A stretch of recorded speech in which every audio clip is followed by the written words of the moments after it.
Pernahkah kamu membayangkan apa yang terjadi jika kita nekat terbang menuju satu-satunya objek di tata surya yang bisa menghanguskan apapun dalam sekejap? Selama ribuan tahun manusia hanya bisa memandang matahari dari kejauhan. Kita tahu dia adalah bola api raksasa yang memberi kehidupan, tapi kita juga tahu bahwa mendekatinya berarti kematian mutlak. Namun, NASA memutuskan untuk menantang takdir tersebut. Mereka tidak hanya mengirimkan satelit untuk memotret, mereka mengirimkan sebuah martir mekanis untuk masuk langsung ke dalam atmosfer terluar matahari. Selamat datang di misi Parker Solar Probe. Ini bukan sekadar penelitian sains biasa. Ini adalah misi bunuh diri paling ambisius dalam sejarah umat manusia. Pesawat ini harus melesat dengan kecepatan 700.000 km per jam. Cukup cepat untuk membelah bumi dalam hitungan menit, hanya agar tidak tersedot dan lenyap di telan gravitasi sang surya. Di depan sana suhu mencapai jutaan derajat Celcius. Radiasi yang mematikan dan badai partikel yang sanggup menguapkan baja sudah menunggu. Parker Solar Probe hanya dipersenjatai dengan sebuah perisai karbon setebal 11 cm untuk melindunginya dari kehancuran instan. Jika perisai itu miring 1 derajat saja, misi miliaran dolar ini akan berubah menjadi debu dalam hitungan detik. Kenapa kita nekat melakukan ini? Apa yang sebenarnya dicari NASA di dalam jantung neraka itu? Dan mampukah teknologi manusia bertahan di tempat di mana hukum fisika seolah tidak lagi berlaku? Siapkan diri kamu, karena hari ini kita akan ikut meluncur bersama objek tercepat yang pernah dibuat manusia menuju tempat paling mematikan di tata surya. Mari kita bedah seberapa gila sebenarnya misi menyentuh matahari ini.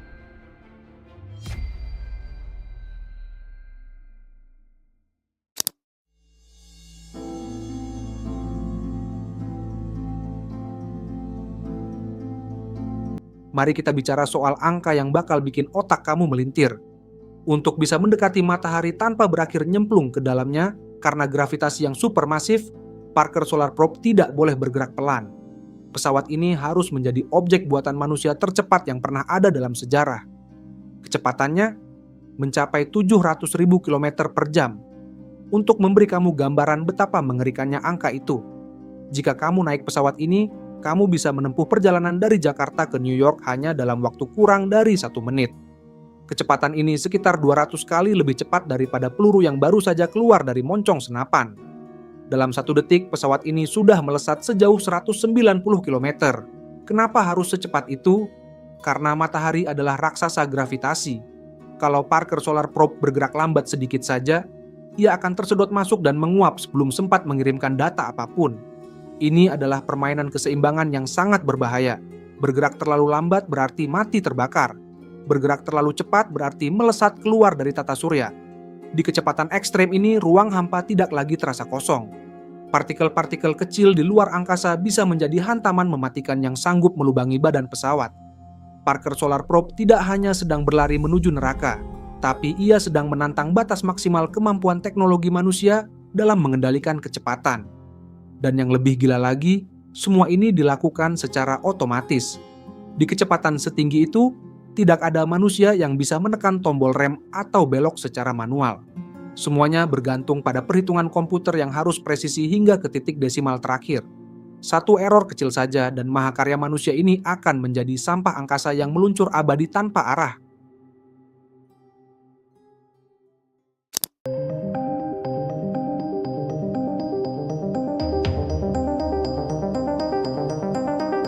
Sekarang, bayangkan kamu sedang mendekati api unggun.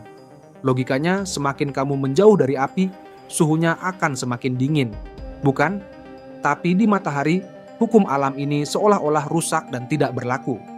Permukaan matahari suhunya hanya sekitar 5.500 derajat Celcius. Tapi, begitu kamu naik ke atmosfer luarnya yang disebut corona, suhunya justru melonjak drastis hingga mencapai 1-3 juta derajat Celcius. Ini adalah salah satu misteri terbesar dalam sains yang disebut sebagai coronal heating problem. Ini seperti kamu menjauh dari api unggun, tapi justru merasa semakin terpanggang hebat. Disinilah Parker Solar Probe menunjukkan kegilaannya. Ia tidak hanya mengamati dari jauh, ia benar-benar terbang masuk ke dalam wilayah corona yang super panas ini.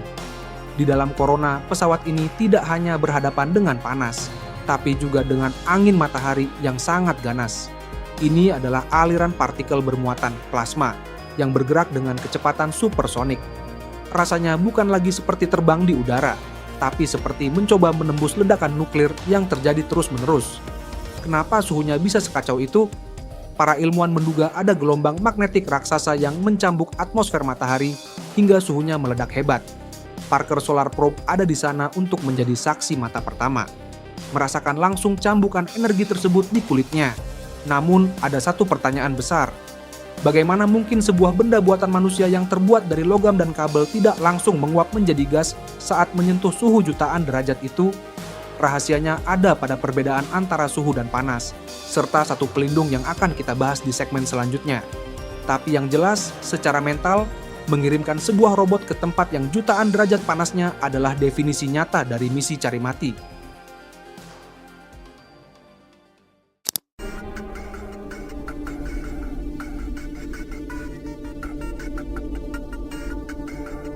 Bagaimana mungkin sebuah wahana antariksa bisa bertahan hidup di tempat yang suhunya jutaan derajat? Rahasianya bukan pada ketebalan yang luar biasa, melainkan pada teknologi material yang sangat cerdas. NASA menciptakan sebuah perisai panas bernama Thermal Protection System, TPS. Ketebalannya hanya 11 cm. Ya, hanya setebal telapak tangan orang dewasa. Perisai ini terbuat dari 2 lapis karbon komposit yang diperkuat, dengan inti busa karbon di tengahnya yang 97% isinya adalah udara. Meskipun terlihat ringan, perisai ini adalah benteng pertahanan terakhir. Suhu ekstrem. Sisi yang menghadap langsung ke matahari akan terpanggang hingga 1400 derajat Celcius, suhu yang cukup untuk membuat logam biasa meleleh dan mengalir seperti air. Keajaiban teknologi.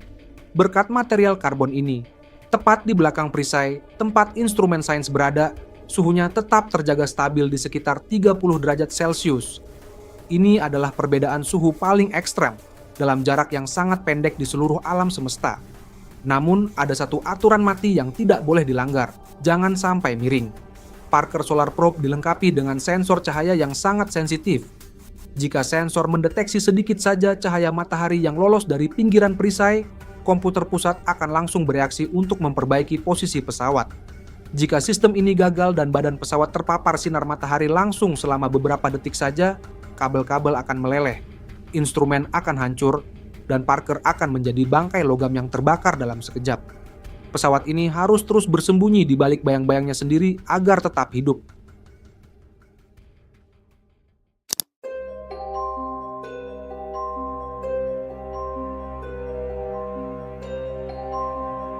Disinilah letak horor yang sesungguhnya bagi para ilmuwan di NASA. Ketika Parker Solar Probe mencapai titik terdekatnya dengan matahari, yang disebut perihelion, pesawat ini praktis berada dalam kondisi yatim piatu. Kenapa? Karena matahari adalah pemancar radio alami yang luar biasa kuat. Radiasi dan gangguan elektromagnetik dari sang surya begitu dahsyat sehingga sinyal komunikasi dari bumi tidak bisa menembusnya. Begitu Parker masuk ke zona merah, ia akan terputus total dari kendali manusia. Tidak ada teknisi di bumi yang bisa memperbaiki posisi perisai secara real-time lewat remote control. Jarak yang begitu jauh dan gangguan atmosfer matahari menciptakan delay dan gangguan sinyal yang mematikan. Di momen-momen kritis itu, Parker Solar Probe harus mengandalkan otak buatannya sendiri. Insting bertahan hidup. Pesawat ini memiliki sistem otonom yang harus terus-menerus menyesuaikan posisi perisai panasnya. Jika ia mendeteksi peningkatan panas sedikit saja di bagian tubuh yang tidak terlindungi, ia harus segera melakukan manuver koreksi dalam milidetik. Kesunyian, berjam-jam. Selama berjam-jam, para ilmuwan di pusat kendali NASA di bumi hanya bisa menatap layar yang kosong, tanpa data, tanpa sinyal ping. Mereka hanya bisa menunggu dan berdoa bahwa perhitungan mereka benar. Bayangkan ketegangannya. Sebuah mahakarya seharga 1,5 miliar dolar, sekitar 23 triliun rupiah, sedang bertarung sendirian di jantung neraka. Dan kita di bumi hanya bisa diam menunggu kabar, apakah ia masih hidup atau sudah menjadi debu yang menguap. Setiap kali sinyal kembali muncul setelah melewati titik terdekat, barulah sorak-sorai pecah di ruang kendali. Karena itu artinya manusia baru saja berhasil menipu maut sekali lagi.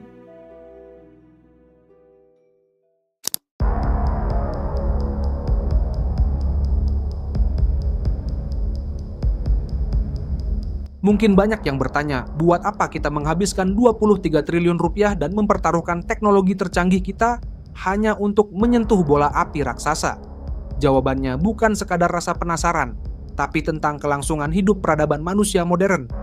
kita hidup di zaman yang sepenuhnya bergantung pada teknologi. Satelit GPS, jaringan listrik global, dan internet adalah nadi kehidupan kita saat ini. Masalahnya, matahari bukan sekadar lampu raksasa, ia adalah reaktor nuklir tak terkendali yang seringkali melemparkan amukan berupa badai matahari. Ancaman kiamat internet. Jika badai matahari skala besar menghantam bumi tanpa peringatan, radiasinya bisa membakar satelit dan memutus kabel internet bawah laut. Kita bisa kembali ke zaman batu dalam semalam, tanpa komunikasi, tanpa perbankan digital, dan tanpa listrik. Sistem peringatan dini.